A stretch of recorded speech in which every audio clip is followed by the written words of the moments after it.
You're listening to Contesting Wrestling. Hi there. My name, as usual, is Doc Diamondfire, and we're here. We've contested a lot of stuff over the last, 20, 30 years, and we're gonna reach a little. We've been bit doing past the that podcast that long. No. Oh. I'm just talking about the material we usually end up watching. Oh, yes. Okay. Gotcha. Anyway, yes, Professor Ben Abelson over here is with me, and we have a special guest today. Ben, why don't you tell us a little bit about Yes, that? we are here with a dear friend of both Doc and myself. We used to gallivant at and around and in Hunter College back in the day. And he is a wealth of knowledge on professional wrestling and a fantastic wrestling impressionist, which I Yes, always enjoyed. And we have him here today on Contesting Wrestling, Omar Luciano. Thanks for joining us. Welcome to Contesting Wrestling. Hey. Thank you so much for having me on. Appreciate it, guys. Cool. We always have fun talking about wrestling. I always like it. Omar will send me the most random stuff just to check out. I can't always respond properly, and I apologize, but I always appreciate all the stuff you find and just send along. Just part of the web of wrestling that goes around, and you need friends like that. With a kind of a shared sense of perspective. Yeah, so I think, Omar, you've been watching wrestling a little bit longer than Doc and I. When did you start Thanks watching? for calling me old. I've been watching since 1984. So I was born in that year. I started young. Yeah, I think it's not so much that you are a little bit older than us, but I think it's mostly that you started younger than either of us. So well, they targeted children pretty heavily at the time, but I was 2, and Ben was. I was born that year. You, Ben? I was born in December of '84. Yeah, so most of the time Ben simply was not, and we both started. we both started in '92. We caught the next wave. Yeah. So Omar, you started watching the year that Hulkamania was born. Yeah. Were you a Hulkamaniac? As a child, yes. It was hard not to be. I mean, looking back now, they have a different opinion on, Hulk. Yes. Hogan. Oh yeah. Hulk Hogan. Said no good jabroni. Said no good jabroni. Hulk no Hogan. Good jabroni. No, that blonde jabroni. Yeah. Make him the legend of Madison Square Garden. Oh, excellent Iron Sheik T-shirt. Hulk Hogan never paid back. No. Are you the guy behind the Iron Sheik Twitter account? No, I am not. No? All right. That would be great. I really want them to post a picture of Sheik with like today's newspaper or something. Yeah. It's hilarious because the tweets come in like the same broken English. Yeah. That he. So instead of saying like Matchbox 20, like the legend, he said, "Oh, the Matchbox 20 is the legend. The Rob Thomas, the greatest." Yeah, the team of millennials who run his account have definitely captured the voice. But yeah. I mean, we'll have plenty to say about Iron Sheik in this episode for sure. But so yeah, was Hogan what got you watching? Or like, who were your like first favorites? Hogan was one of my favorites. Jimmy Snuka was another one. I was captivated by Andre the Giant. Obviously, we all were. Did you ever get to see Andre live? I did not, unfortunately. The first show I went to, they did the 10-bell salute for him because he had just died.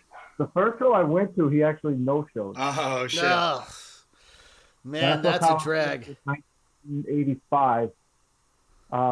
He was supposed to fight the Missing Link, and instead George the Animal Steel took his place. I was terrified of Missing Link as a child, so I froze in the aisle when he clinched the ring.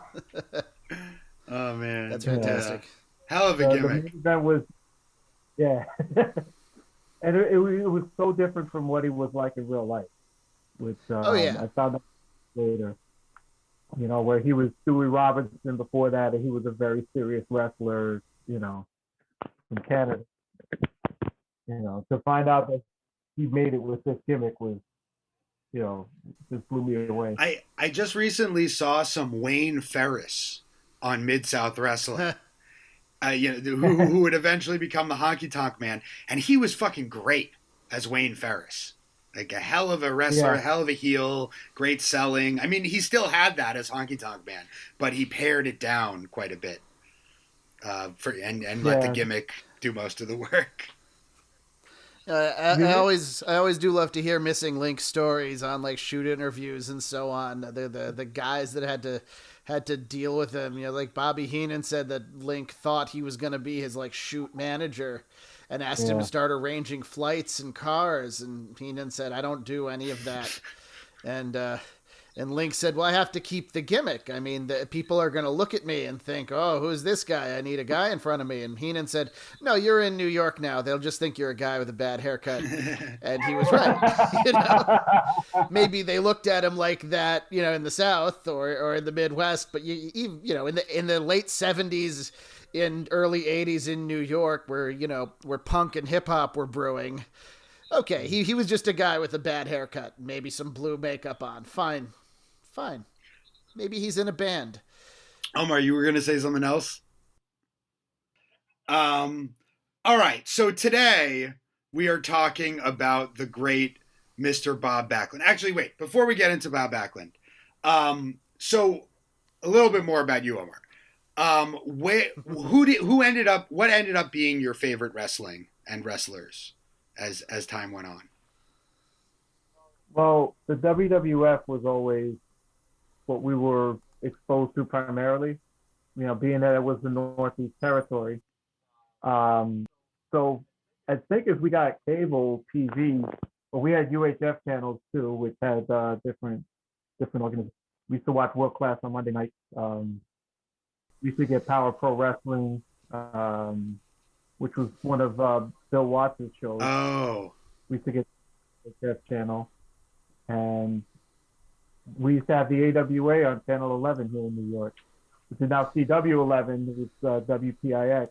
Right, right. Oh, wow. Complete local station. Yeah, so they would have the WWF at 10 on Fox, and then at 11, we switched over to Channel 11 to catch the AWA. So did you, since you were watching those other territories, were you aware of kind of like the difference in taste between those who liked the more theatrical and cartoonish WWF versus the more serious wrestling of the other? Were you aware of that kind of distinction at that time? At age, no, because for me it was just wrestling. I hadn't picked up on all of that Gotcha. yet. I was still very young. I will say that I did notice a big difference when I got cable in 1987. And when I got cable, one of the channels I got on cable was WCBS. So all these guys that I heard about in the NWA were now on my TV. You see them all in the magazines, but I had never seen them live for the most part. Yeah. So 87, they were still really cooking. I mean, Yeah, the first War Games was actually right about to happen when I first. So did you? So it was actually coming up, and they were building it, really strong. So did that make you more of a fan of that, and you were like, oh, this is kind of cooler than WWF, or? Yeah, you notice they had the longer matches. Flair would go on TV, on a 60-minute Man, and then go out and wrestle 60-minute Broadway. Gotcha. Dusty Rhodes was going. So it was different. At first, I guess it was all just TV matches, and when you're formatting TV, you have a certain amount of time that you need to fill. Right. So that match with say Lenny Poffo against I don't know, Macho Man Randy Savage could be 3 minutes on TV, and then you go and see them live, and now it's a 10-minute match. Right, you'd pay to see the live full matches, and you'd watch TV for the angles and the squash matches, and that works. That still works if done right. Yeah, the TV was what set up the live gates at that time, because there wasn't pay-per-view like we have it right now. The pay-per-view became the new house show eventually, when like the WWE was running like 15, 16 of them a year, plus TNA was doing a dozen of them a year. It became, well, maybe the house show business isn't so good, but we want to drive everyone to pay for the pay-per-views. And now with TV deals being the biggest thing, it's not even a question of ratings. It's all like, you want people to watch your big matches on television. Pay-per-view still exists, but it's diminished as it was. It's interesting just watching the business evolve and change, and you change with it or you get left behind. And something you said that's interesting, it's kind of a note that I like to come back to. There's always an opinion that goes around that like, oh, all the wrestling companies before Vince McMahon were in their territories and they weren't expanding. And I always call that out, because like you just said, in New York, very strong Vince territory. With any kind of decent television in the 80s, you could watch 5 different promotions. And that wasn't by accident. That was because all of those promoters were trying to expand as hard as they could, nationally and internationally. Vince was the one that got it right, that figured out, well, pour all your money into production if you want to have a television product. And then, because if you watch, and if you watch the videos from the territories from the 50s through to the 80s, the video quality, other than the switch to color, does nothing but drop. The 50s, it's interesting because you have the one camera for most of it, but it's very clear. And there's the commentator is very clear and everything, you get your Gorgeous George and, his contemporaries. And as the territory splintered and focused on local television, their budgets got smaller and smaller. And the promoters got the ideas of, we'll give the fans as little as possible to get their money. And as soon as somebody came through with the money and the savvy to concentrate on how the show looked and sounded, it was too late. Vince steamrollered most of them. But everyone else who had the means was trying to expand. Watts was trying to expand. Von Erich was trying to expand. And Verne was trying to expand. And, of course, Crockett was trying to expand. And they all had some success until they stopped, I like to add a little history to stuff like this. That is a great point, Doc. That is a great point. Thank you, Omar. Yeah. Vince McMahon is plenty evil, but when he says, yeah, all I really did was present any competition and everyone else just went out of business, he's not lying. He's really not lying. Yeah, those promoters died a slow death, and a lot of it was that they didn't change with the times, like you said. They tried to get together. I think as Pro Wrestling USA was destined to fail. I think Watts actually said these guys can't even agree on what they want to order for lunch. We're not. He told JR, we're not getting involved in that. Mm. Well, Watts was savvy enough to get out of business when he thought he was going to lose money. Yeah, he had already started to lose some money. And you're right, he was smart enough to realize that. And But they broke off from the NWA at some point, right? When he made it the UWF and everything. I'm not sure if Watts' territory was an NWA member in the first place. I think they were at one point. I think they were, but not every big territory was an NWA member. Some of them wanted to retain their independence. Where there were the outlaw promotions, like the various ICWs, one of which we're gonna talk about a bit. Right. But, okay, so in 1984. Hulkamania had already started, right? Hogan wins the title from the Iron Sheik in March of 1984. We're going to talk about Backlund losing the title in November of 83. But starting watching in 84, were you aware of Bob Backlund, who had just been champion for almost 6 years?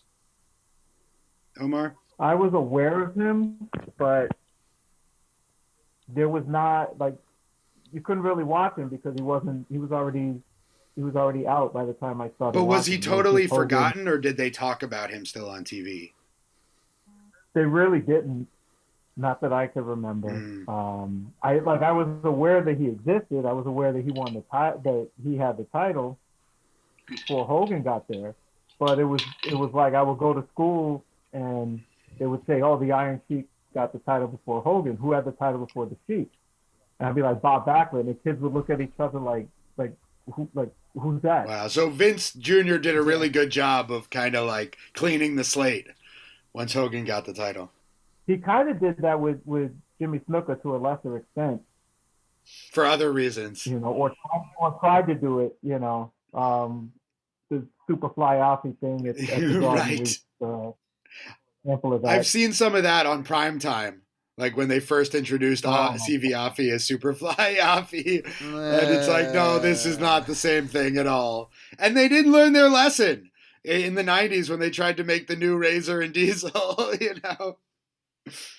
At least the fake Undertaker was just an angle. Right.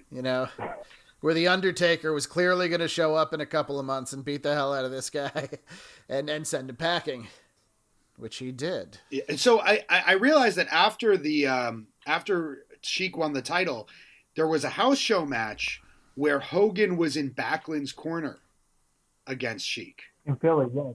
Yeah, in Philadelphia. But that was just a house show, right? You wouldn't have necessarily known about that just watching TV at the time. No, probably not. But remember, they were, like, if you had cable, they would show matches from different arenas. So Prism had the matches from the Spectrum, and MSG Network had the matches from the Garden. Sometimes you got Meadowlands, sometimes you got Nassau Coliseum there as well. USA Network has had a lot of matches from Washington, D.C., from the Capitol Center as well. Cool. Gotcha. Nesson had the Boston Garden shows, but we didn't get all of those in a local network. Like, right. You couldn't turn on the TV on a Friday night or a Monday night if they were at the Garden and expect to see it unless you had cable. Yeah, the same way in New York, you're not going to see the Red Sox game unless they're playing the Yankees. Yeah, unless it's on like ESPN or something like that. Which I remember not everybody had it, or MLB Network or whatever. I remember being on vacation with my parents somewhere. Maybe it was Philly, and just turning on the TV and like some wrestling was on that I had never seen before. I was like, "What the hell is this?" I still don't know what it was. It could have been anything. Could have been like global, or I don't know. This was like early '90s, so or mid to late '90s. I don't know. Mid '90s, probably like '94. I mean, they were UWF. UWF. Mm-hmm. I was thinking maybe the Herb Abrams UWF. Oh, yeah, it could have been that. It could have been because that was on television. What did you say, Omar? What did you suggest? Yeah, we had Well, I know that there was wrestling on ESPN at that time too. AWA had a contract. World Class had a contract. By '94. Well, no, but they had it earlier. But Global may have been like 90.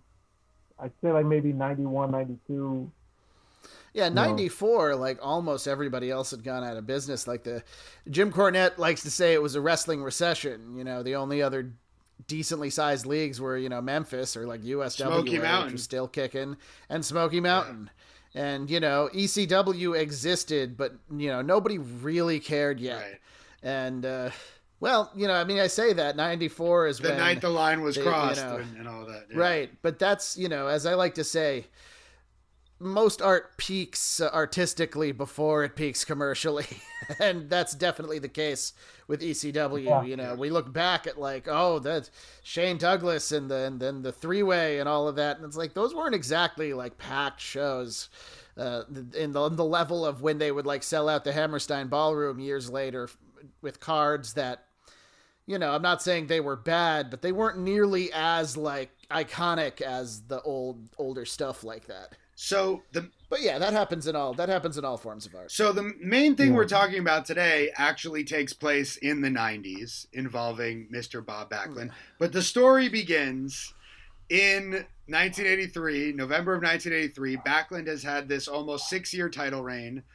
He's managed by Arnold Scotland, and he so they do an angle where Iron Sheik used to do the Persian clubs, right? There are these Persian clubs, and the exercise involving them is actually very challenging.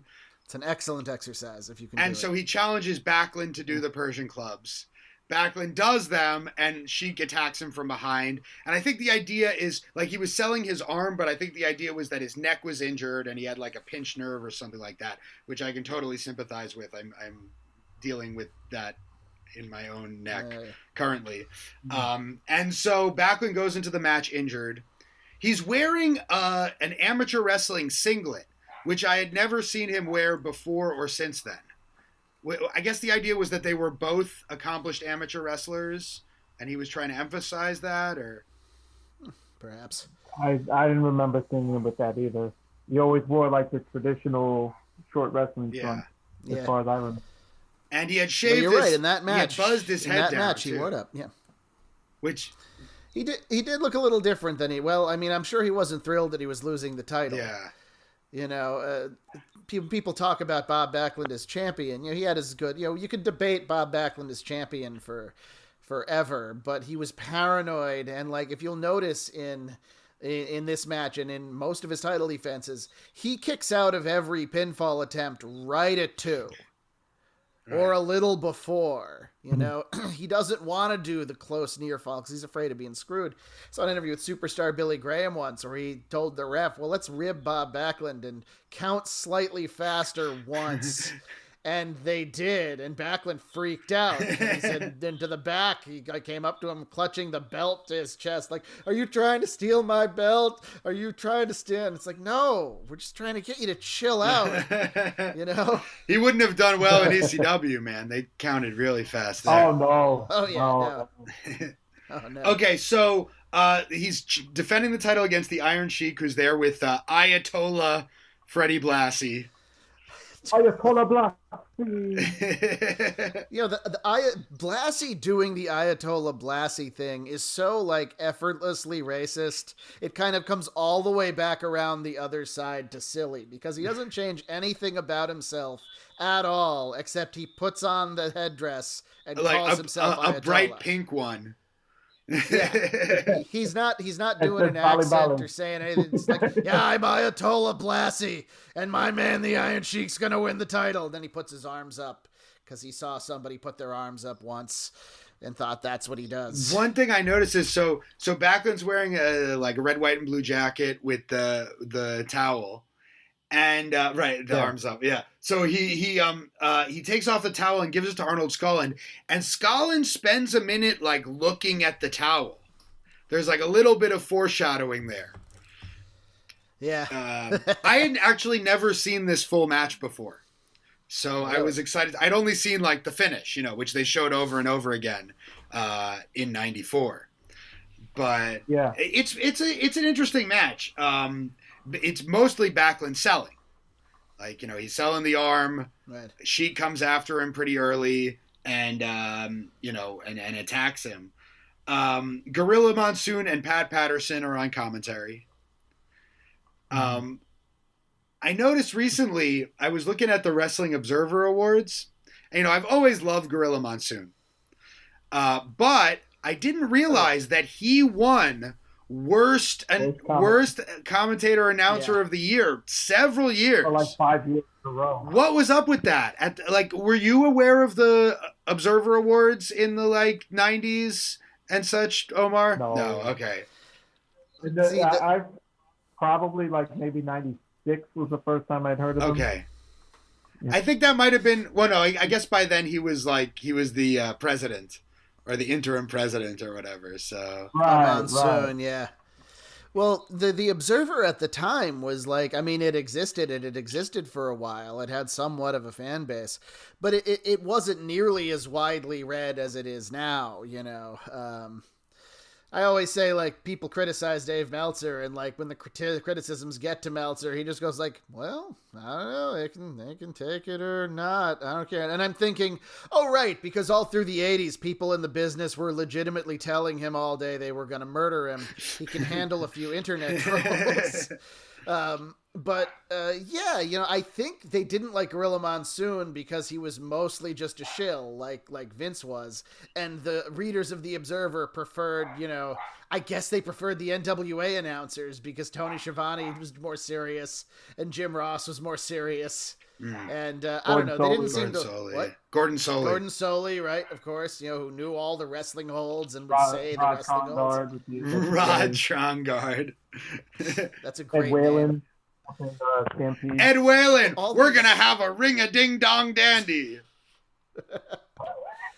Yeah, all these great sports announcers. And then there's Gorilla Monsoon, who's making up fake long names for body parts. They're real. Just exaggerating everything he could possibly exaggerate because he's a carny and a worker and just in the best possible way. The external occipital protuberance. Yeah, Bobby Heenan just used to be like, just keep it simple. Just say the back of the head. Just the back. So this match, Sheik attacks him. He's choking him with all of his clothes. Backlund just the story is really that Backlund tries to do all of his stuff and he can't because he's injured. Right. And that gets more and more severe as the match goes on. It illustrates nothing in his arsenal is going to work. Right. Yeah, his neck breaker fails, backslide fails, and that is real fucking selling. Could you imagine a wrestler nowadays who has an injury and actually can't do their moves or actually can't even do simple moves? No one sells like that anymore. They sell in between doing the moves. Yeah. It's a very different style than even what would happen after Hogan came in. It was still very like that 70s style, which I say that and you guys know what I mean. I'm trying to describe the 70s WWF style. Is it's a technical style. Everybody knows how to do a lot of basics, but there's a lot of time in between each move for everybody to sell and register and play to the crowd and, let everyone digest everything fully before doing the next thing, which if you like that style, great. Some people really didn't. They think it's long and boring. I think it depends on who's in the ring. The longer I'm a wrestling fan, the more I like that style. Right, me too. My taste has slowed down over the years. I've seen all the moves, Right. I've been through a couple of pretty heavy moves phases. But so one thing that they do very quickly is there's a point where Backlund is on the offense and Sheik is praying to him. He's prostrating in front of him for a second. And they did that quickly, but it registered. And man, Sheik was such a worker. He was willing to go that extra mile, Oh yeah. Oh, Sheik knew what he was doing. They showed the clip in the 90s of the finish. They don't show how much they take their time with it. And Blassie is always screaming for Sheik to kick him and grab his arm and everything. And when it comes time for Sheik to do the camel clutch, he stands over Backlund and he waits. And the crowd boos. Yeah. And Blassie screams to kick him, and Sheik turns his head a little, and he waits. And the other side of the crowd boos. And they all wait until they're right in position, and then finally he gets him in the hold. Before that, Backlund got the O'Connor roll with the bridge, but couldn't hold it. Yeah, and then he started selling his neck. Yeah. And right. That's when, and the commentating was great on that. The way that Patterson and Monsoon were selling that finish was just perfect. That really helped set it up. Absolutely, yeah. They really take you from point to point in the story. He's really pulling on that camel clutch. He's never pulling on it. He's pulling on it. And you hear Blassie yelling, pull on it. And that's also a contrast, which I didn't notice until I watched the match recently. That's a contrast from what Arnold Skolin was doing, where Blassie was very actively, coaching the Sheik. And every time they showed Arnold Skolin, he's just sitting there. Well, we would. It's why aren't you helping your man out? Well, we would learn why eventually. Yeah, well. But first, some fan fiction took place later on. He throws the towel in very quickly. Like Backlund did not 30 have seconds much to a time. minute. Yeah, less. I would say 20 seconds. Like Backlund does not have much time to try to struggle out of the hold before Scullin throws the towel in, and that's it. The Iron Sheik is the new WWF champion. Man, and then holds the belt upside down. it's the old belt with the various panels and like the green strap. Yeah. Oh man, and the crowd is pissed, as you would imagine. Yeah. Iron Sheik takes the time to remind everybody that Iran is number one, and everyone is very. An emotional night at the Garden. You didn't see title changes very often. Once again, Backlund was champion for almost 6 years. Yeah. Which is a hell of a long time. It must have been such a shock to the crowd. Oh, yeah. Yeah. All the if you're a kid that was a Backlund fan for all that time, how much of your childhood was Bob Backlund? Yeah. And then... Thinking he was and within unbeatable. A few months, then he was gone. Right. He was unbeatable. Nobody could possibly beat him. Then he got beat. But he didn't even really get beat. The guy threw the towel in. But, the psychology of that is the ref can always stop the match. Right. The ref could always pick up the towel and go, no, and throw it back out. But he didn't. He's like, no, Backlund's clearly injured. We're ending this. But that's an interesting thing, given what Omar was saying earlier, that, like, the kids didn't know who Bob Backlund was by 84. Right. Where did all those fans go? Did they just stop watching? Or they were just older, I guess. But there must have been, I don't know. I guess you were pretty damn young. So you and your friends had like just started watching wrestling, right? Omar? Yeah, it was kind of like out of sight, out of mind, He just kind of got phased out and nobody talked about him. And when you're a kid, 6 months is a long time too. I try to think about the difference, between WrestleMania 10 and SummerSlam, or between, one WrestleMania and another seemed like a very long time as a kid. Now it's like, oh shit, WrestleMania is coming up again already. Like that was just yesterday. Yeah. Yeah. Yeah. Well, it's like when you send something in the mail and you're waiting for it to come back, they say, allow 4 to 6 weeks. Like that was an eternity as a kid. Yeah. Yeah. You might as well tell me to wait 4 to 6 years for it. Like, right. Every day you're going to did he come yet? Yeah. And you had to, because there wasn't any fucking 2-day Amazon shipping. And you couldn't track the package. Yeah. Yeah, that's true. It was probably like somebody in a warehouse, like physically picking the thing up and packing it and sending it to the post office and opening envelopes and making sure checks are good. Yeah. So around August 84, and this is some stuff I was not aware of until Omar started sending us these videos. Good stuff. Around August of 84, Backlund leaves WWF completely and goes to Angelo Savaldi's ICW. Not to be confused with Angelo Paffo's ICW. This is the ICW that would eventually become IWCCW. They added another C. And another W. And another W, yeah. Well, maybe they absorbed the other ICW, which went downhill quickly after Randy Savage signed with the WWF. Maybe. I'm not sure what the history is. No, I think ICW was done at that point, because a lot of those guys ended up going to Memphis. I see. There you go. Savage, Poppos, One Man Gang, I don't know if he went. I've been watching Mid-South, where One Man Gang is there as far back as 82. Yeah. So he might have went there, and I know Garvin went back to Georgia. Yeah. That's where he started the feud with Jake the Snake Roberts. Got you. Yeah, no, I might. And then some of them were just, all around, like, Pez Watley was one of those that floated in between territories. Yeah, great worker. Most of my knowledge of the territory stuff, like what I've seen on the WWE Network, starts around 85, 86 with Crockett and World Class. A little earlier, I've seen a little earlier World Class, and I've been watching Mid-South starting in like 81, 82. But yeah, I've only seen Ron Garvin and Pez Whatley show up in Crockett in like 86, and Whatley turns heel and becomes Shaska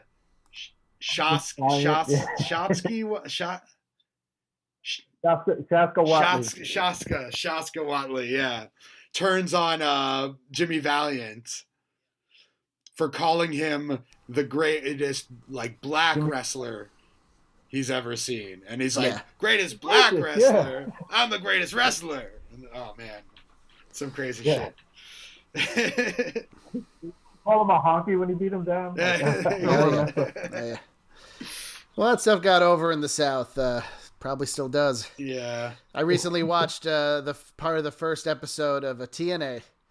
And even then, like, they were doing, like, they taped that in Alabama, and they did a really heavy race baiting angle with R-Truth and Brian Christopher. Wow. Yeah, and, I mean, I'm not going to go well into that now. That is on YouTube if you're interested in checking it out. The first episode of TNA is one of the greatest varied car crashes you've ever seen, from the Flying Elvises to the Johnsons to this race baiting angle. And it was a pay-per-view, right? To, like... Yeah, it was $10 on like a Wednesday, and talk about throwing a bunch of shit at the wall. But at the same time, there's a ton of talent there. But that's a whole other story. Wild. Back to Mr. Backlund, who left the WWF. So there's this angle where they play Backlund footage of the Iron Sheik claiming that he paid off Arnold Skaaland to throw in the towel, and Mr. Backlund is not pleased at this revelation. Like throws the headset down. He's obviously very upset. They show him freaking out for 1 second. Yeah, and that was enough. Yeah, well, because they cut the cameras. Like, I'll take care of his manager. Yeah, because they're like, it's not the American way to lose without being pinned or submitted, and he's like, oh yeah, the American way. What are you talking about? American way. Like, I gave it the Arnold Skaaland the gold and the jewels and the money and the oil. The oil, yeah, I used my oil. I told him how many times I'm sick. Whatever you have to do to get that belt, bring it back to the Raw. So I'll take care of his manager because he's no good, cheap servant. Hey, Sheik had gotten clear of the WWF for a minute there too to do this. Yeah. He was in and out as much as we think of him as this constant presence. But this plot point. Come to think of it, wasn't Tony Atlas on that show too? I don't know, probably. People's contracts were, like the next segment or something. If they weren't working for Vince that particular day, they probably could still do other stuff. Yeah, it's not like anyone anywhere else would know. It's not like the rock solid contracts that they developed, shortly thereafter. What did you say? Piper did what? Yeah. I know Piper did stuff for Don Owen when he was still a WWE contracted wrestler. Yeah, he refused to work. The Born to Controversy DVD actually has a match with Buddy Rose there from Portland. Yeah, Piper refused to work WWF house shows in Portland or anywhere near it out of respect to Don Owen, and Vince respected that. Vince was like, okay, we won't put you on those shows. It's not like they didn't have a deep roster at the time, So this plot point of Sheik paying off Skaaland is totally consistent with everything that happens later. Like, Backlund never says anything to the contrary, which is cool. Like, all this stuff really, like, including the some earlier stuff that Omar's going to tell us about, like, all fits very nicely in kind of the larger, like, headcanon. So, okay, but before that, there's a promo from Backlund also in ICW, which is so fucking batshit crazy. Like, even when he's being calm, especially when he's being calm, he's creepy as hell. And he's like, never apologize. He says to the Savaldi announcers, like, I'm sorry for what you had to see. He's like, never apologize. And he talks about, he's like, Sheik, you better, look in the trunk of your car. Like, look in the back seat of your car because I'm going to be coming for you. And then he says some shit about like not giving in to the establishment and fighting someone who's bigger than God. Is he talking about Hogan there? Or Vince?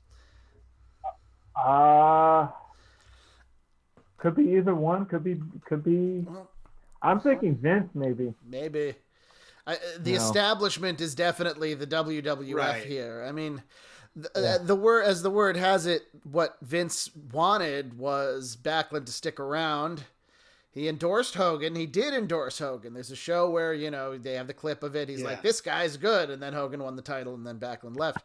But Vince wanted Backlund to stick around, dye his hair black, and turn heel on Hogan. And then have the Backlund Hogan program, which would have been very interesting in 1985 or whatever would have happened in. And Backlund would have gone crazy then and been like, no, I'm the bastion of morality, not this guy.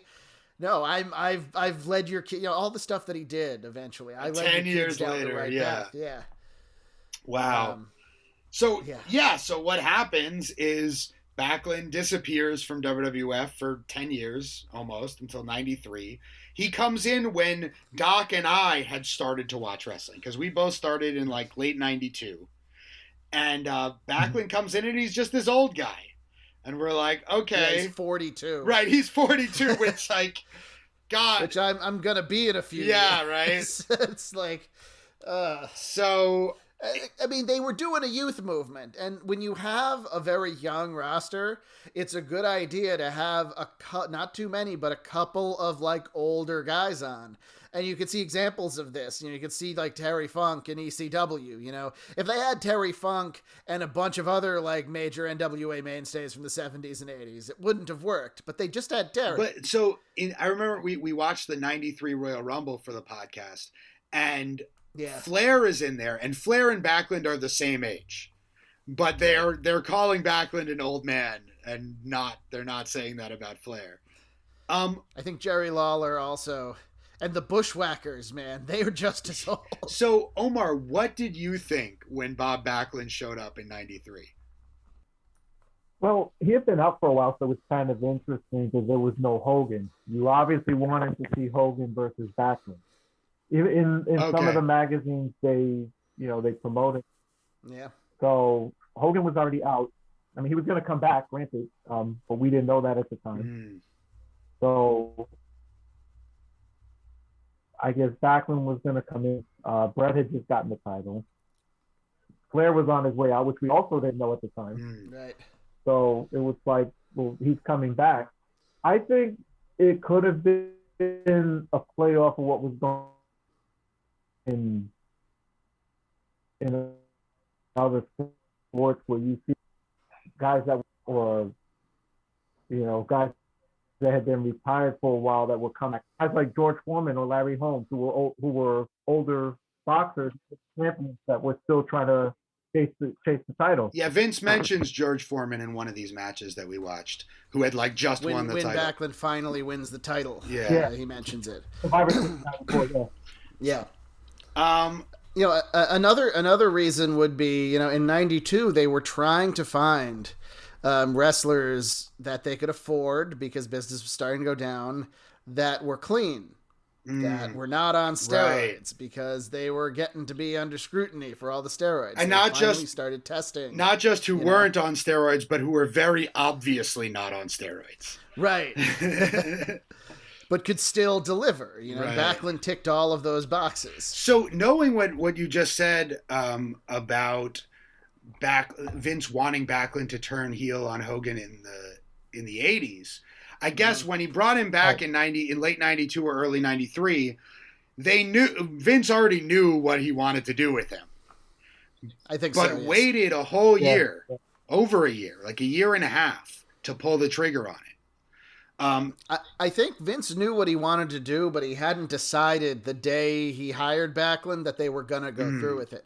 I think he was going to test Backlund with the audiences, test Backlund against the new guys, see how it went. They had him go like an hour in that Royal Rumble, and it was working okay. And when Monday Night Raw started, I like to point out when they did have him have a match at the Manhattan Center, he would come out and get a reaction like a returning king.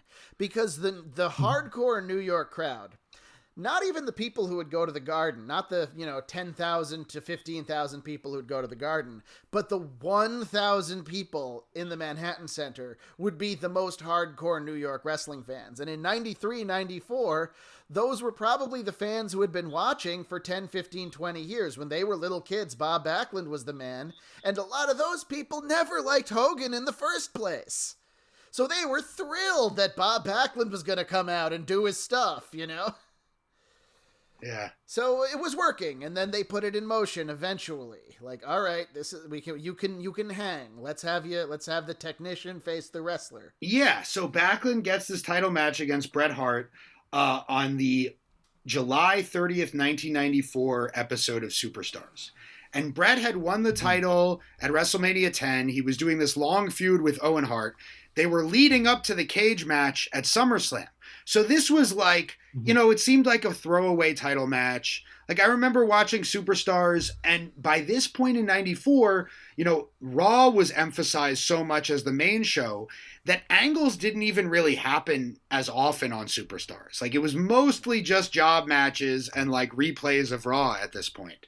But and you'd think, oh, there's a world title match, they must be planning something. But no, Bret's whole deal was that every couple of weeks he'd just defend the title against whoever was up that week. But they built this a little bit. They had Backlund cutting promos for a few weeks leading up to it, talking about how he never submitted, and talking about the history. So it was promoted a little bit, but you also figured like, well, Bret's got to beat him because Bret has to go face Owen in the cage at SummerSlam. Right. So Backlund comes out for this match. And he did. Yeah.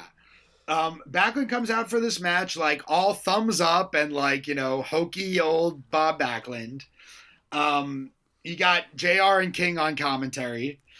And, Backlund and Bret, they face off at the beginning and they talk. They say something to each other. And so, okay. Yeah. So a year previous, I had seen Bret and Backlund wrestle on a house show at the Garden.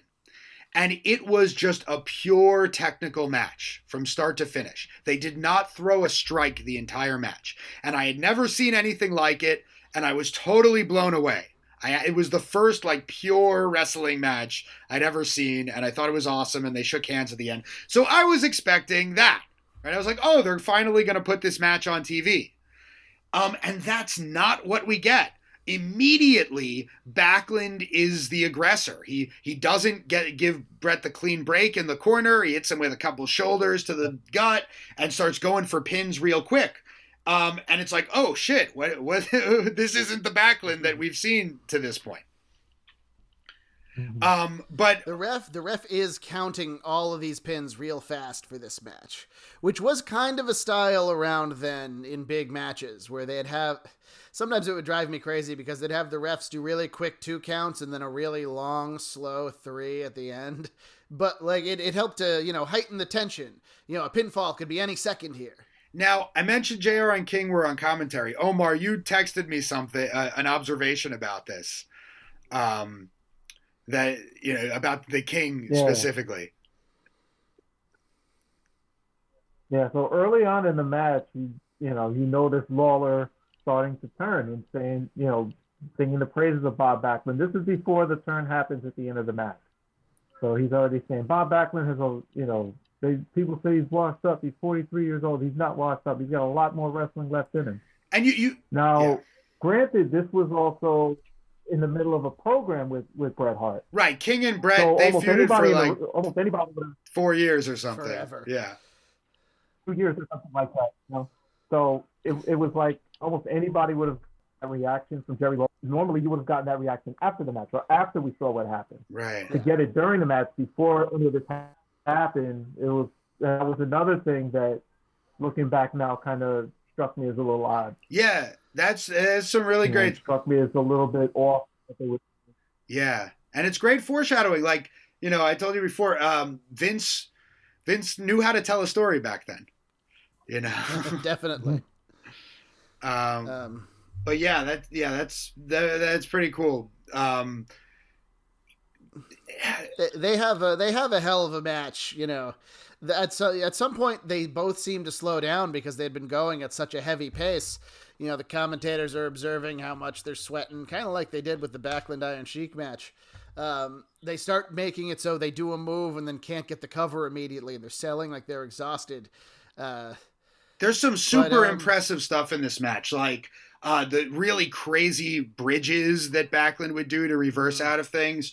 There's this exchange where he picks up Brett for a Canadian backbreaker, all the way up on his shoulder. Brett slips out and goes into a backslide. Backlund gets the Canadian backbreaker again, and they do the double bridge twice, where they both land on the mat and both bridge up together until finally Brett gets a backslide. Just really cool, worker stuff. Like, absolutely. And at one point, Backlund does a drop down and actually trips Brett with it. Like, the drop down worked for what it's, actually intended for, which you don't get to see very often in wrestling. Right.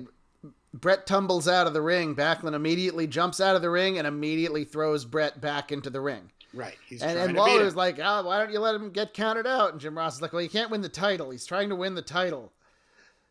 Yeah. Come on. Seriously. So then they fucking headbutt each other really hard looking. It's a really like solid, hard hitting, great technical match. Fucking Backlund hits Brett with like a really nasty looking pile driver. Really pops him up there. So then Backlund gets a small package for a 2 count, but he thinks it's a 3 count. Starts to celebrate for a second, but realizes the bell didn't ring. Goes for another pile driver, but Brett grabs him in a small package, and Brett wins. And Backlund is incredulous. And Backlund ends up shaking Brett's hand, right? But then stays in the ring. Backlund offers the handshake first. Yeah, and Brett celebrates a bit, and Backlund's still in the ring. And Brett goes like, "Okay, well you're still here. I'll shake your hand again." And Backlund doesn't. Yeah, Backlund slaps him in the face, puts him in the chicken wing. He snaps.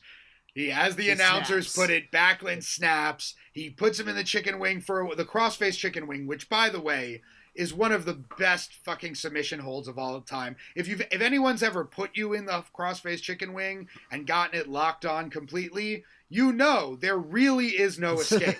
Like, unless you kind of pinch their belly or like something like that, it's painful and it's solid. Like, you really can't get out of it.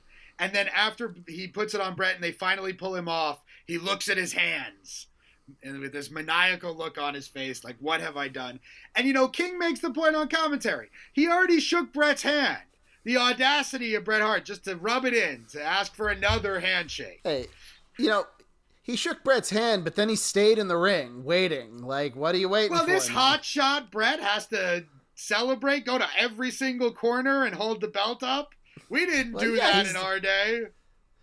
He's the champion, of course. Well, it's not your day anymore, Bob. Sorry, Bob.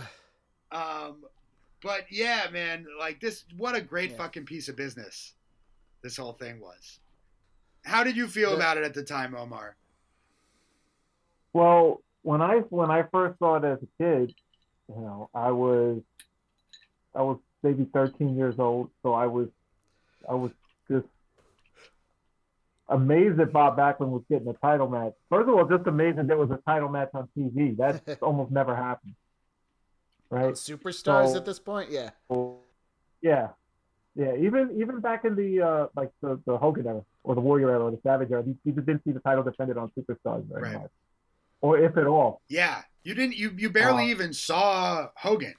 Like, watching primetime wrestling week after week, they'd talk about Hogan. Maybe you'd see a promo, but you wouldn't see him wrestle. No. So you maybe saw him like once a year, if that. Yeah. You know what's funny? Or to see Brett like on Crockett on World Championship Wrestling, you'd see Flair wrestle, but in the like 3 or 4 years of World Championship Wrestling I watched through, like from '85 to '88.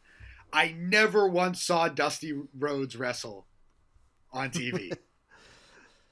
Oh man, he would not give away his matches. You had to pay to see Dusty Rhodes. He was the booker that entire time. You know, what was the name of it? The Bunkhouse Stampede, where he won 4 years in a row, and each year he got a large bronze set of cowboy boots. He got Crockett to pay the buckle, the prestige, baby. Yeah, he got Crockett to pay to cast him 4 sets of bronze cowboy boots. I wonder if Cody or Dustin still has them. That thing. Yeah. You know, but that's what it is. You know, Dusty was the attraction at that time. Yeah. Hogan was the attraction.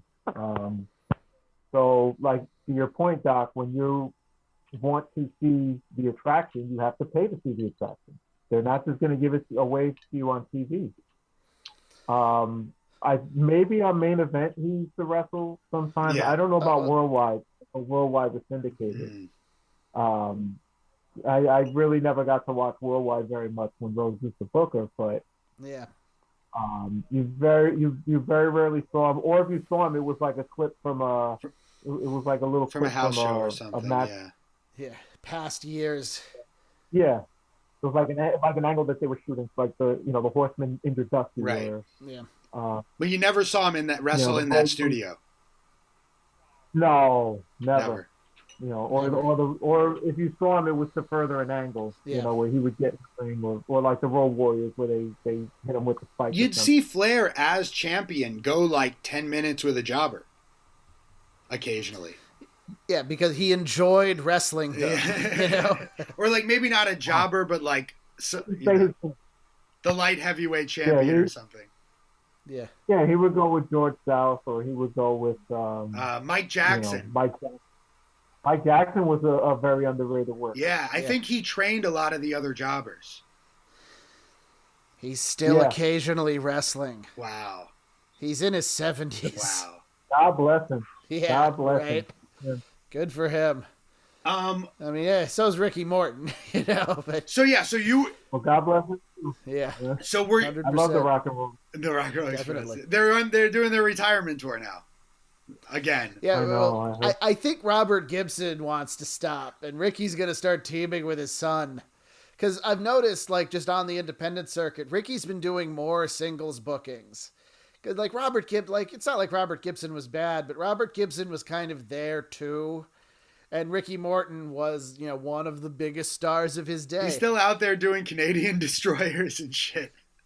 You know, he knows how to keep up with the times. He knows his place in the modern wrestling landscape, and he knows how to maximize it. I went right before COVID. I went to the New Japan show at the Hammerstein Ballroom, and him and Robert were teaming with Tanahashi because they all did the air guitar together, and it worked. It was great. So I was so happy I got to see them wrestle live, Oh, man.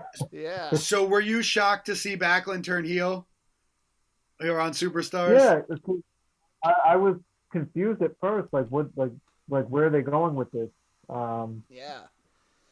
Because you see it and you know it's not, you know it's an angle, but at the same time you're like, where are they going with this? What are they doing next?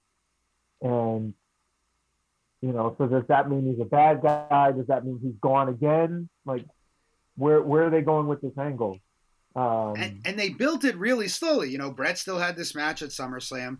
They had Backlund come out and talk, but they didn't really push the angle into full effect until like September.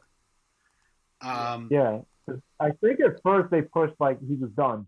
Like that was his last shot. That was his last kind of story. He's done. And it turned out that, as you were alluding to, Ben, that he wasn't done. Right. So they start going into the lore of the chicken wing on Monday Night Raw and asking him about it. So the first, and like, why haven't you been doing it? One of the things that I don't think it was in one of the promos that we necessarily watched for this, he explained that like he thought it was kind of unfair, which is why he hadn't been using it. But he sees now that, you know, there's no reason for him to abstain from using the crossface chicken wing because of the morality of his opponents, etc., etc., etc. So, you know. Right. So the next thing we watched was September 19th, from the September 19th, 1994 Raw. And to your point, like, he's saying that he'll retire if anyone can get out of the chicken wing because he believes that it is an inescapable hold. And he wants to demonstrate, and poor tiny little WWF magazine writer Lou Gianfrido is like, oh yeah, Bob's my friend, I'll let him put on the hold. And I love Randy Savage on commentary, like, that's rule number 1, brother. You don't let anybody put you in a hold. And then he said, unless they've earned it, which is a wrestling training thing. You know, don't just let somebody put you in a hold. Make them put you in the hold. Don't just give them your arm. Yeah. It looks bad. Right. And let them eventually get it on you, but struggle. And if they know how to work, they'll struggle you into it. And that's how it works. And Backlund promises us he's not going to be fallacious with us. He's not the president of the United States. Right. That's like, at the time in 93, 94 in politics, that was still kind of a deep cut because it was before like the Monica Lewinsky scandal. You had to be aware of Bill Clinton's scandals in Arkansas. Also, he totally did get the word fallacious past the censors, which is, he's definite. That only refers to one thing, right? No, it means like it's a fallacy. It's a bad argument. Oh, it's a fallacy, all right, is what he was talking about. Oh, my man. Wow. You know, I know that had not occurred to me. Well, that's where the Clintons come in. That's funny. That's really funny. Yes. No, Backlund knew exactly what he was doing. Man, he's so fucking brilliant. Like, he's so I love how he would just intentionally misuse words, too. Yeah. We'll get to a couple of those. We'll get to that. But, all right, so here he destroys Gianfrido with the chicken wing. Though you'll notice, he doesn't lock the fingers, though he very easily could have. He grabs him by the arm and by the chin and then picks him up and swings him around a bunch. Yeah. Which looked brutal as hell. Lou Gianfrido is not a large man. And I remember, because I was reading the WWF magazine at the time, they had a picture of him in a sling. And they're like, a statement from our photographer, Lou Gianfrido. And he's like, yeah, I'm okay. Backlund really hurt my arm. It's hampered my amateur bodybuilding career, which I do like lightweight on the side. Damn it. And it was a big heel thing. And the magazine was so great. Best shit Vince Russo ever did was that magazine in the mid-90s. I mean, that's what got him any kind of cred in the business to begin with. Yeah. So then, you know, I saw somebody say online, that new like Control Your Narrative group that EC3 and Braun Strowman are putting together, like, that doesn't exactly capture my imagination, but somebody said they should have Vince Russo book it, and I thought that's exactly what Vince Russo should be doing right now, is booking those guys who don't know wrestling is fake, and like, you know, EC3 looks incredibly muscular and vascular. He does not look good. He looks unwell, dehydrated, and I don't know, that thing where your forehead keeps growing. I don't know. Yeah. There's a thing you take for that. Like, and I like, you know, Derek Bateman and all that, but dude has to chill a little bit. Yeah. I think. Anyway, so. Yeah. Man, this angle is such a slow burn, and that's another thing that's so great about it. And like, we don't get things like this anymore. Like, the next major beat is in October 15th on Superstars, where they bring in Scotland, and Vince is wearing these terrible blue pants, and is interviewing Scotland, and Backlund comes out belligerent. Yeah, just screaming out the gate. Have you ever been in a tornado? I couldn't breathe. You had an airplane crash. I was dying. I was dying. Oh, He man. tells him, I waited every day for you to call. Yeah. I had to work out for 10 years waiting for a phone call. Oh, man. And so Scotland won't shake his hand, and Vince instigates it. He's like, you won't shake this man's hand? This man who built your He career? did more for your career than yeah. But looking back on that angle, I mean, Golan, he just seems very nonchalant. You know, Backlund is basically pouring his heart out, saying, you know, I waited for you, and when I lost that title, you just threw me to the side, man, like yesterday's garbage. And you got a front office position, and what did I get from it? Nothing. So, not to mention, basically pours his heart out to him, and Golan is just like, well, if that's the way you feel, then I'm sorry you feel that way. Yeah. Right. I'm sorry you feel that way, buddy. Yeah. Not to mention that Backlund knows that Sheik paid him off. Right. Yeah. Which would have actually tied up a lot of loose ends with that angle, but it also maybe could have. Yeah. It could have made Backlund a face again, and it could have backfired, which is why I think they didn't go with it in retrospect. Right. No, that definitely would have made Backlund the babyface. They could have brought in Sheik to be the heel with them. It would have been a very different angle. Yeah, but watching through here, seeing all of that, yeah, I'm very sympathetic to Backlund. You know, like even like the way I was reading the end of the Brett match, where Brett had to grandstand extra and try to shake his hand again. You know, like watching it in this order with the ICW stuff. Like, you know, I'm kind of behind Backlund. Yeah. It makes much more sense when you see that with it. Definitely. So Scotland turns around, Backlund attacks him from behind, puts him in the chicken wing, and he is saved by one Bob Sparkplug Holly. Oh, which one? Was this the one where Vince started trying to pull him off, or was that with Louie? Because at one point, Vince, who's doing the in-ring interviews, like drops the mic and starts pulling out, get off of him, you know? I think it might have been Lou. And Savage gets in on that one, too. Yeah. Right, Bob Holly comes in. Savage got in on a few of those. Yeah. Savage liked to mix it up. Savage would get it. He would violate his own principle of non-interference occasionally. Right. Well, there was one point where Jack Tunney told him you can't get involved. Like you're just an announcer. When you're announcing, you can't get involved in the action. Right. And there was one point, I forget which one it was, where he just yelled, "Screw Tunney!" Was it with Crush? His headset down. I think it might have been with Crush. No, because this was after the angle with Crush. Oh, okay. Well, no, you might be right because I think that was when he pulled Crush out from the bond after he got the 4 bonsai drops, right? Yeah, which led to Savage getting back in the ring at WrestleMania 10. Right, and Crush came back as the heel. Yeah. The Savage should have saved him sooner, right. Which Bobby the Brain Heenan kind of instigated. Yeah. Oh, man, that was a great angle, too. So all of this eventually leads to Backlund indeed getting... Well, wait, another shot. First, we watched this great promo on Raw 2 days after that Superstars thing. Yeah, this one is great. He's finally out with the robe and the towel. He demands that Vince come over and interview him. And he's just like, so here's one of the great misuses of the word. First of all, he's calling people plebeians, which plebeian is generally an adjective to describe, like the Roman peasants were plebeian. You know, but he'd call the people plebeians. He'd use it as a noun, which is misusing it. And he apologizes for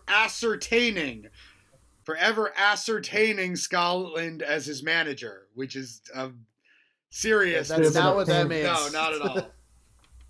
Obtaining, retaining. Right. He would talk about procuring the chicken wing on people, which also doesn't work. Yeah. Great stuff. Then he starts saying about his own morality. You know, I've never eaten marijuana, which is a great line, especially today because marijuana edibles have become so popular. Right. Right. Back then, it was like he clearly was like that's not how that works. Right. Clearly, you've never You've never done anything with that. Right, yeah. I've never sworn in front of my children, which I always think is such a great How many line. times have you sworn in front of your children? How many chemicals do you have in your cabinet at home? How many drugs do you have in your billfold? You know, Backlund would brag openly about like never going to the doctor and always just like relying on his own, his own body. I hope he softened on that as he got older. You could tell he had like really bad teeth by here. I think he just never went to the dentist. He has a lot of weird spots on his body that look like it could be liver spots or something. I don't know. Yeah, and those close-ups did not help. No. You see the top is all capped and the bottom is like, You see when he opens his mouth, he has a bunch of cavities. You kind of see that with Brock Lesnar. Brock Lesnar? Yeah, you see that with a little bit now, Yeah. Well, look. If you look at his bottom teeth. 20th century dentistry was not what 21st century dentistry is now. This is actually very true. Yeah. I've seen a couple of things on the history of dentistry, and I would recommend that you don't. So Lex Luger Backlund ends up challenging anyone in the crowd if they want to get put in the chicken wing, and Luger ends up answering, and they eventually do have that match. He's up there, but he won't come down here. I watched that match like a couple days ago, actually, before we even started talking about doing the rest of the episode. Since I was watching the videos that you sent me, Omar, YouTube started suggesting to me more Backlund stuff. And he puts the chicken wing on Luger, and Luger doesn't get out of it. Tatanka comes in and starts stomping on Luger for the DQ. But they put it over hard. They had him put it on a bunch of people, a bunch of like kind of top guys who could not escape. And they protected that move the whole time. They heated Backlund up really properly. Like, they knew that he didn't really have any heat, but he was capable of doing it. If they gave him a good angle, that would work. So they gave him a good angle that would work, and he played it, and he knew what he was doing. And that brings us to Survivor Series 1994, the submission match. So Owen Hart had exhausted his title matches against Brett. Omar, you said you think the last one was on Action Zone? Right. Yeah, it was October of 94. I don't remember what the date was, but I do remember that they were promoting it as his last shot at the title. They said it's his last chance. And actually, they do mention that on the Survivor Series match as well, where they said he's out of opportunities for the title. Since he can't win the title, he's going to try to help Backlund win it. Right. Brett can't if I can't have it, my brother can't have it. Right. That sort of thing. Like Brett versus Owen at WrestleMania is like my favorite match of all time. I consider Brett versus Owen at SummerSlam to maybe be like the best usage of like the WWF cage rules I've ever seen, like with the blue cage, because they both work the escape perfectly as a mechanic. Because Brett doesn't, they're like, oh, you can't have a cage match without the violence. I'm like, no, it all makes sense. Brett never wanted to hurt Owen, but Brett wanted to retain the title, so he loved having these cage matches where he could incapacitate his opponent and escape. Owen didn't care about pinning Brett. He already pinned Brett. Right. He needed to win the championship and beat Brett at his own game, and he was such a sneaky little heel that he didn't have any qualms about just running for the door and trying to get out as quickly as possible. So they're not on the top of the cage gigging each other to bleed. They're trying to win. And that, that separates it from a lot of people who use the blue cage, who were still kind of trying to work it as an old school steel cage match when there's so much more opportunity to flesh it out there. Well, Brett and Owen did it. Well, usually it's like, why is the babyface running from his opponent? It made sense in this context, as you just well explained. All right, so this Survivor Series 94 match, we got Vince and Gorilla on commentary, which is kind of a weird pairing.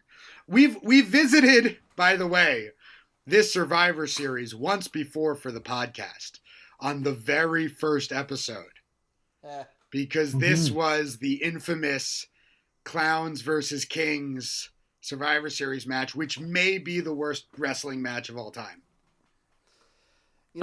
It's up there. We figured, it's got to be top 3. We figured, that's a bad match. It'll be fun to watch.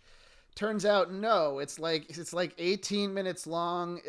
So it's not a bad spot necessarily if you're doing a childish comedy spot thing where the baby faces do a trick of some kind and get one over on the heels, and then the heels try the same trick and it fails because of their own stupidity.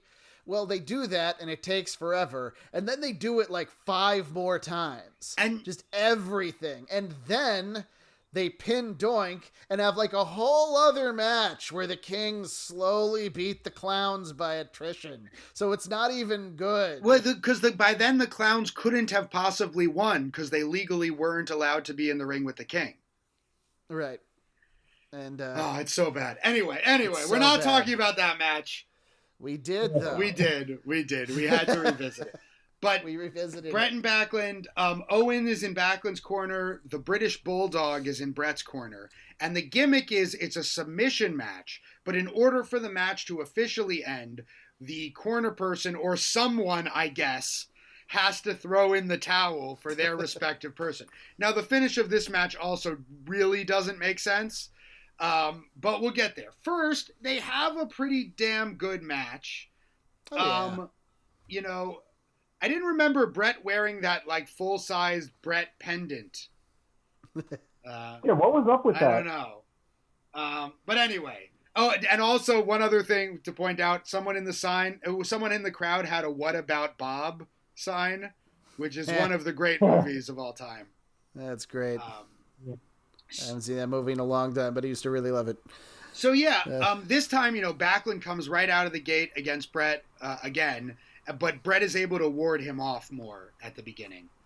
Yeah, Brett was better prepared for Mr. Backlund's onslaught. I like that every time Backlund even started to put the chicken wing on, he'd immediately get the maniacal look on his face, and the crowd would get amped up. Like, you know, they sold him almost getting the chicken wing on very well. He had that pose where he put his arms all the way up with his hands out, and he wasn't going to do it without doing that because that was the trigger for the fans. Right. The crowd's behind Brett. Backlund selling really well. That whole figure 4 segment was really great. Oh, yeah, the whole figure 4 spot is great. It's very long and it's proper the whole time. Owen is screaming at, either screaming that Backlund doesn't give up, and he's like looking at the towel like, no. And then at one point he says, like, I'm not throwing the towel in. Yeah, he crosses his arms. He's like, no. Petulantly.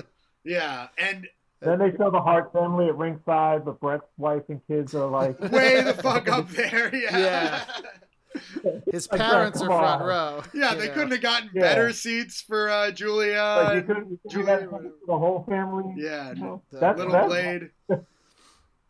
Yeah, when might have been watching. I don't know. When the figure 4 is reversed, Owen immediately starts screaming at the Bulldog to throw the towel in. Right. The British Bulldog, in his perpetual best role of being like the 4th most important person in the Hart Saga, and he's like, no, I'm not gonna do it. No, They trade pile drivers in this match, which is a kind of cool callback to Brett getting pile drived in the first match. Everything goes pretty well up until the finish. The end is Brett gets the sharpshooter on. Owen runs in and Bulldog chases him. Owen runs out and back in. But this time the ref turns around to stop Bulldog. Owen gets by him and Bulldogs, ironically, Brett onto, just Bulldogs him enough so that Backlund could escape the hold and Brett's disoriented. Then Bulldog idiotically charges at Owen, and Owen jumps out of the way, and Bulldog hits the steps head first and is then unconscious for like 15 minutes. Like, but he doesn't steps at the same time. There's no sound. Yeah, man, it's like he just falls forward. When I don't understand how they got away with that. When I used to watch the tape of this when I was young, because I'd tape it and watch it over and over again, my mother would always point out that the British Bulldog really shouldn't be unconscious for that long. Right. Yeah, like it was literally 10 to 15 minutes that he's laying there completely motionless. No medical attention. Nobody comes to check on him. Nobody's like, they don't even call for it. They're like, oh, the Bulldog's out. Like, yeah, he's out. He hit his head. That's really bad. And so, but this whole ending is so fucking long. Like, so Owen acts concerned. Brett comes over and curses at him. Backlund puts on the chicken wing. I timed it. Backlund puts on the chicken wing at 1:27:36 in the video. And the match finally ends at 1:37:07. So almost a full 10 minutes. 10 minutes. Bret Hart is in the chicken wing while Owen, acts concerned. He starts crying. He pleads with his parents. Stu is going to have none of it, but Martha gets up.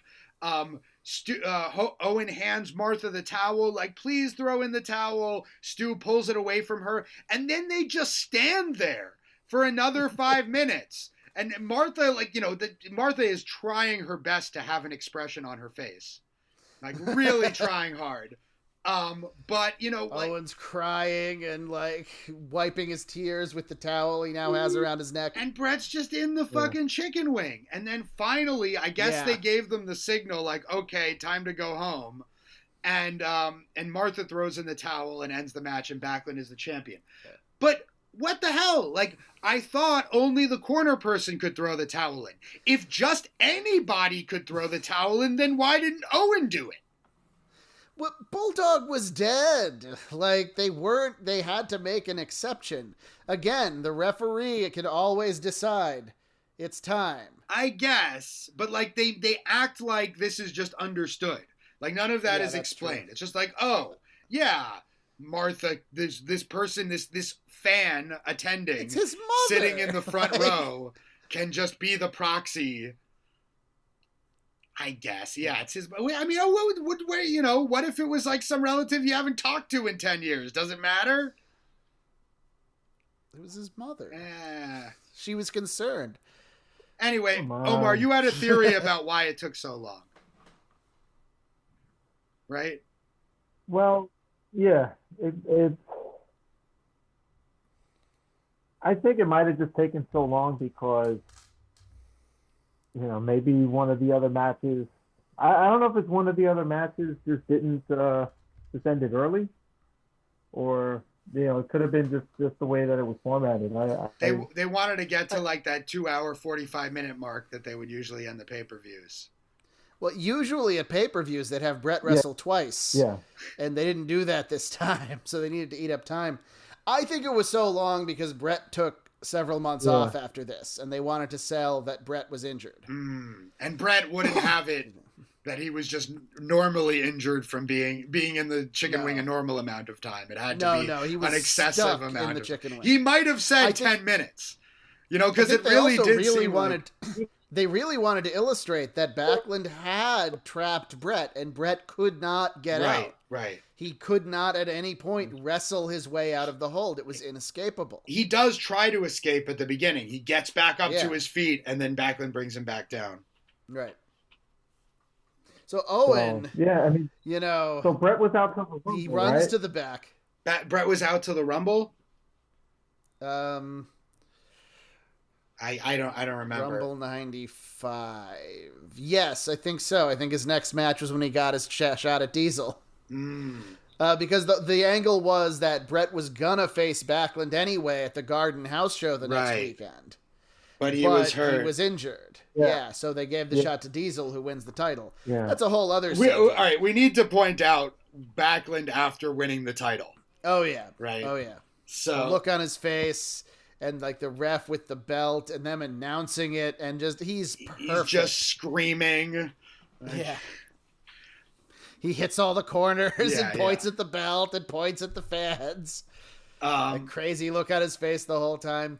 Now we got a problem with that, huh? Right, exactly. Yeah. No, and you like to point out, Doc, that when he in his one title defense against Diesel 3 days later, he has an elaborate entrance where he hits every single corner with the belt. Oh, he whips the fans up into such a frenzy. They want him dead in the best wrestling way. And Diesel gives it to him. They asked Nash in interviews, like, how is it like working Backlund? Like, did he give you any problems? And he's like, after I powerbombed him, he crawled on his hands and knees to the back to sell it. Fuck yeah. So no, he didn't have a problem. He had a problem with the rematches, not like a political problem, but Backlund clearly had no idea how to work with Diesel. But they switched it up. He started wrestling Jeff Jarrett instead, and Jarrett knew how to sell for the big guy. I love this heavily edited promo on, I guess it was on like Superstars that day before, or Challenge before the title match. It's from 11/26/94, the day that he lost the title. And Backlund's like, Tunney, what are you trying to prove? Cut. Who is this Diesel man? Cut. Did he ever win the NCAA? Well, first we were going to say W, then he said NCAA. Right, the W, the NCAA. Oh, yeah, no. So, speaking of promos, Owen runs to the back victorious.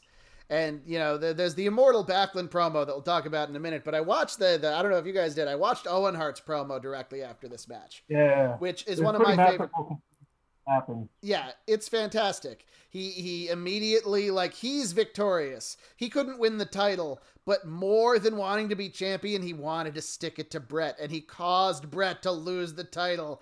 And it's like, he says, like, and Mom and Dad, ha ha ha ha, just starts laughing. This is the greatest Thanksgiving of my life. Right, this is the greatest Thanksgiving. Which is great, because when he's pleading with them to throw in the towel, he's like, he's my brother, he's your son. We've had Thanksgivings together. We've had Christmases together. Owen is so fucking great. Yeah. So wait, so the promo. He the one more point in that a line in there that I always like. He always just says, without specifying anything, I could have beaten Brett for the title, but he cheated. Right. And that was the beginning and the end of his justification for it. So Brett cheated. The end. So when was the Backlund promo that you're talking about? It was a couple matches later. They show it between the matches. Oh, I didn't go back and watch it, but I remember which one you were talking about. It was after the yeah. The Luger. Who did they say? The foreign, the Luger versus the anti-US. The corporation. Luger versus the corporation. Right. That's it. Yeah. So after that match, Backlund has a promo. Yeah. It's right in between the end of that match and the start of the Undertaker Yokozuna match. Got you. And that's where he talks about feeling like God. I'm gonna watch it right now because it's like watch a minute. It right now. I can. I'm standing with Bob Backlund. He did exactly what he said he was going to do. Agree or disagree with his tactics. He is now two-time WWE. Wait a minute. First of all, young man, it's Mr. Bob Backlund. And you're incorrect.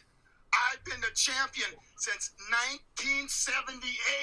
I never lost the championship.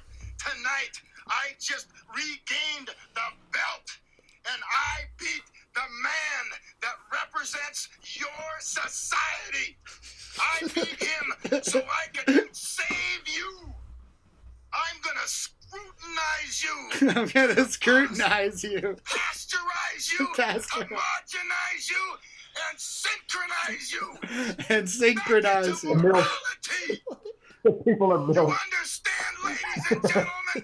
It's sports education. Sports education. Yes. Champion! And I'll take on anybody. Anybody at all, ladies and gentlemen. In your generation. Because I'm fighting for something that's more important than anything in this world, is put morality back into your lives. And now your children have somebody that they can emulate after and try to catch up to. Because I feel like God! Emulate after. Oh my God. Catch up to. That is so fucking amazing. And watching that now. It's one of my favorite promos of all time. Like, incredible. Watching it now, I want a year-long title reign for Bob Backlund after this. Right. But no, he lost it to Diesel 3 nights later. Eventually, Brett and Backlund would have their match at WrestleMania 11, the I Quit match with Roddy Piper as the ref, which Brett remembers as his least favorite match ever. He thinks it's his worst match ever. I watched it back. I know Omar did too. And Doc, you've seen it many times. I have. I didn't quite have the time once you said like half an hour before we were going to watch it. But I've seen it. I've watched WrestleMania 11 front to back a million times. Like I understand why Brett thinks what he thinks. There are a couple of snags in it. I mean, the whole microphone gimmick is stupid as hell. And Piper overdoes it. There's part where he's like Brett has Backlund in a hold, and he's asking Backlund, like, do you give up? Do you give up? And Backlund's like, no. And then he asks Brett for some reason. And the whole crowd laughs at that. And once they laugh at that, they laugh at the microphone gimmick for the rest of the match. Yeah. Piper was trying to be clever, but this was not the time to be clever. Yeah, and the announcers care so little about it. They like throw it to the German announcers for a little while during it. And then the worst part of it, so the finish is kind of cool. Brett reverses the crossface chicken wing into his own crossface chicken wing. Finally gets Backlund down, but Backlund doesn't say I quit. He says no, and then he just keeps screaming. He says yeah. Yeah, eventually he kind of says, yeah, which is not I quit. Right, they sold it the whole time that the gimmick was, you say I quit. Yeah. You have to say I quit. Those are the specifics of it. Yeah. But either Backlund didn't want to do it, or he... a lot of the wrestlers in the 70s, their detail work is not very good. Maybe he didn't want to do it. Maybe he didn't want to do it. Maybe that was his out. They did the same with Tully and TA. That's right. Where Tully just screamed yes, never said I quit. That's true. Yeah, but TA had a jagged piece of wood sticking into Tully's eye. Or am I thinking of a different match? No. Yeah, that's the one. No, that's the one. Right. Yeah, that's correct. That's correct. Boy. Yeah. That's the famous I Quit match. Yeah. Yeah, it's one of the few matches I ever watched as like tape study when I was training. We were at the Wrestle Factory one night. Like Bryce Remsburg had put together like, we're gonna watch a bunch of wrestling. We're gonna watch matches that people bleed in, and all of us were like, oh yeah. And we watch a bunch of bloody matches. Like, oh yeah, those are bloody matches. And that match from the '80s, we watched, and we were all really uncomfortable by the end. And it's like, that's how you do it. Damn. Yeah. You can't do that again, can you? Yeah. This was not that match. But like, I thought it was pretty good. It was fast paced. Like Brett attacks right from the beginning. It's not too long. But we're talking about Brett, so it might very well maybe his worst match because he's the best. It's definitely the worst of the three that we had with that. Right. Yeah, that's true. Yeah, that's definitely true. It's the worst of it's the worst of the four matches we've discussed here for this episode. Yes. Yeah, Piper didn't really add to Even the match. though the Sheik one was like the Sheik one was kind of like an extended squash match, but it set up. The Sheik match was a psychological thriller. Fine. I thought it was. Yeah, the Sheik one was it was a good piece of business, right? It got across what it wanted to get across. Yeah. It told the story real well. Yeah. So, we've been talking about this incident in the 90s where Backlund snapped. But, Omar, you have enlightened us, and please enlighten the listeners, concerning the original snapping of Bob Backlund early in his WWF title reign. Oh, yes. Yes. This was a tag match on TV, Championship Wrestling, with... In 78, right? Bob Backlund. 78, yes. End of 78. This was Bob Backlund and Peter Maivia. The Rock's dad. The Rock's grandfather. Grandfather, right. Grandfather, yeah. Against Spiros Arion, who had a legendary heel turn in his own right as well. And Victor Rivera. They were managed by the Grand Wizard. So, I believe it was the Grand Wizard. No, I think it was also Blassie. Oh, yeah, it was Blassie. Yeah. You're right. So, as the match goes on, Maivia refuses to help Bob Backlund in the match. Refuses to tag him, refuses to help his partner. Arnold Skaaland is like, what are you doing? Which, now that I think about it, is weird because his guy was getting beat then, and, he was like, what are you doing? Help help. And then when he's fighting the Sheik, he just sits there in the corner, like staring into Well, space. maybe he didn't want to get beaten down he again. goes there, he gets in the ring and he starts beating on Backlund. So now it's a 3-on-1 situation. And Backlund rolls out of the ring, gets on the microphone. What happened? You know, because I guess they're cluing him in. What happened? I'll kill that son of. They bleep the word out. Yeah. And so, you know, of course, the crowd hears that they go crazy, and that becomes a big program. Peter Maivia versus Bob Backlund for the title. And so it showed that Backlund had kind of a mean streak, I guess. Yes. You could pull it out of him. It's funny because like you only sent us like a 2-minute, like a couple of clips from this. And it's fucking Gary Michael Capetta has it behind a paywall on his website or whatever. The full thing. But you can watch this short YouTube clip, and just that 1 second of seeing Backlund screaming tells you everything. You know, you see Mr. Bob Backlund there in that moment. He's always been in there somewhere. He totally could have done it in the 80s. They could have done that angle with Hogan. He could have put Hogan in the chicken wing, and then as outsized as Hogan was to him, Hogan was a seller. Hogan sold for everybody. Yeah. They could have sold it like Hogan couldn't get out of the hold, and finally they'd have to pry it off of him. Hogan eventually would have beaten Backlund, of course. But like they totally could have done that with Hogan. So now tying this all together, but that was a really good point, Omar, that, you know, you can be like, hey, you know, Scotland interfered in this match. You know, why didn't he interfere with the Sheik? And then tying it all together, WrestleMania 13, the Sultan, and it's the Sultan versus Rocky Maivia, right? The Sultan versus Rocky The Maivia. Sultan with Bob Backlund and the Iron Sheik in his corner, finally looking for revenge against Peter Maivia's grandson, Rocky Maivia. They don't get it. Rocky Maivia beats him. Yeah. The only thing... The Sultan, who is also part of the Samoan dynasty, of course, Fatu. Yeah. The only angle The Rock ever did in wrestling that didn't really work was his initial babyface run. And it wasn't as bad as people remember it. It just wasn't about to launch him into superstardom. But they figured it out. I mean, talk about a can't miss prospect. It wasn't his fault. Right. Yeah, it wasn't his fault. It just wasn't him. Yeah. And when you're investing in yourself, Doc, and you know this, you have to believe in the character that you are. Yeah. You have to believe in what what you're putting across. And I don't think he really knew how to do that. I don't think he really found himself yet, and I don't think he found a way to develop the character that he did later on as The Rock. Yeah. Look at him in the ring, just in the ring from that point to, a year later. It's pretty similar. But his character, his charisma, just, was off the charts. Even at the 97, going into early 98, was so much better than what it was. It was also it might have gotten over more earlier in the 90s.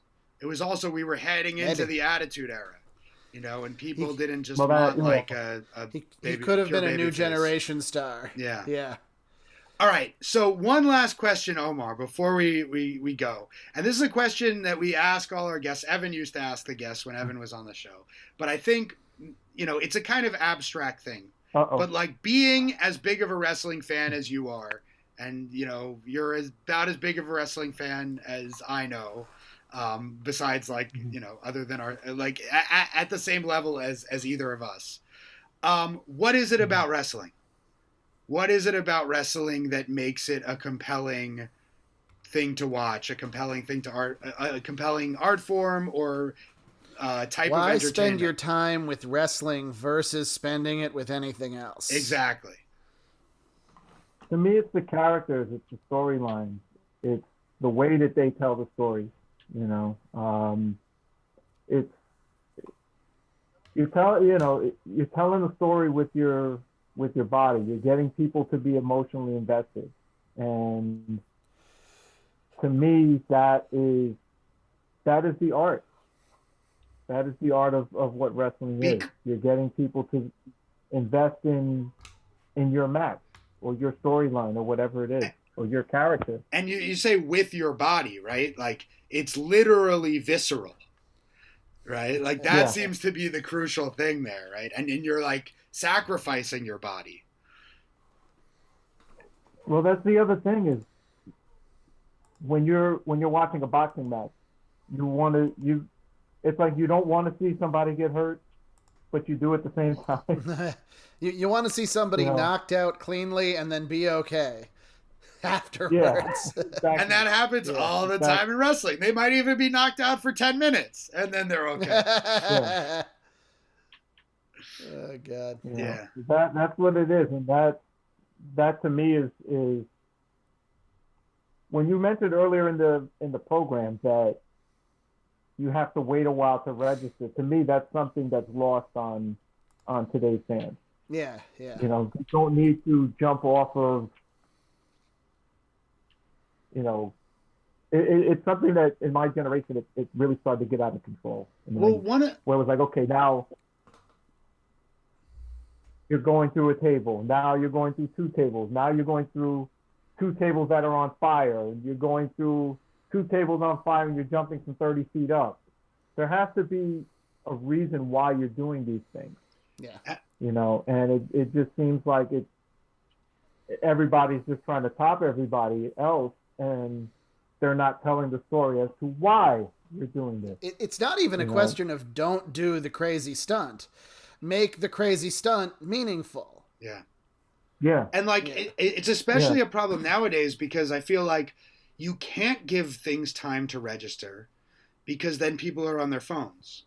I think the way a lot of wrestlers wrestle is, everything has to be gifable. Everything everything you do has to be instantly attention grabbing. And so they don't, but at the same time, when people actually fucking wrestle and actually do an angle with like beats that do have time to register and stuff, like CM Punk at MJF and that kind of thing, like people do recognize that that's better. People still tune in for that kind of thing if it's done right, and that's why we say you should learn how to do it. But because we're old and it's a style we prefer. It's because it still works better, and it always will.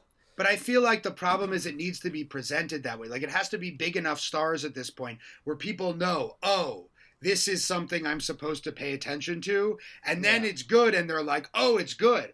But if you're a wrestler coming up now, I don't know if you really have that opportunity to show people wrestling.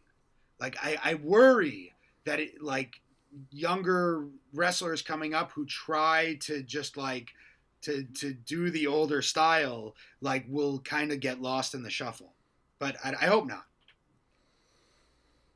I think the styles kind of shift every couple of years anyway. I just worry that people don't have the attention span anymore, really. If they don't now, they'll grow it later because the styles shift. And long form stuff is not and never will really be out of style if you want to watch it. It's just like watching that GCW pay-per-view. Like, I don't know, do people not realize how bad 90% of the stuff on that show is? Well, it depends, that GCW show. GCW's fans are very rabid and they love what GCW puts out, but GCW is a specific flavor. Yeah. It's growing, but it's not the new standard. It's like, it's like how ECW was always a thing that you'd be into if you were into that. But there's only so many people had everything. Gonna be into that. ECW, I don't know. I feel like ECW kind of covered all the bases. Where I don't know. I was I was very surprised when I saw the pay-per-view that this sold out the Hammerstein. Well, yeah, GCW is a much longer conversation. I do want to start wrapping it up. We have gone long enough. That's true. But I really enjoyed watching all of this stuff. Thanks for bringing it to our attention, Omar. It's good sitting down and talking to you. And this will come out, whenever I have time to edit it. I have one. We'll talk. But yeah, it'll be soon enough. Yeah, thanks so much for being on the podcast, Omar. I really thoroughly enjoyed talking to you and getting your perspective on this stuff, because it is a little bit different than mine and Doc's. You were watching at a point and paying attention to certain things that are news to us. So we really appreciate it. Yeah. Thank you guys for having me on. It was a real pleasure. It was a blast. Awesome, and hopefully you'll come on again. I would be down to do a whole other premium episode doing like other Backlund matches, like more of his 80s stuff. And if there's anything else that you want to cover, we'll be always happy to have you on and to we could talk about wrestling forever, whatever the wrestling. You know that, man. As we've pointed out a couple of times on the show, there was a point in our lives where Ben and I managed to successfully arrange our entire outside friend circles around the schedules of wrestling, and it was quite an accomplishment, but we did it. And, so, everyone, if you do want more Contesting Wrestling, you can subscribe to our Patreon for $5 a month. You get access to our now more than 100 premium episodes. New ones coming out all the time. I have the 100th episode completely done now. I'm going to upload it after we're done recording this to our Patreon. There's more stuff on the Patreon than on our main feed. And they come out basically whenever we have the time to record and edit now, but I'm confident enough to say that you'll be satisfied giving us $5 a month just for the archive we've built by now. And that's, I'm proud of us for doing that, for sticking with this for a while and continuing on. And, so thanks everybody for doing that. Thanks everybody who is doing that. And and thank you very much once again, Omar, for coming on. Does anybody have anything else? Yeah, Omar, is there anything you want to plug?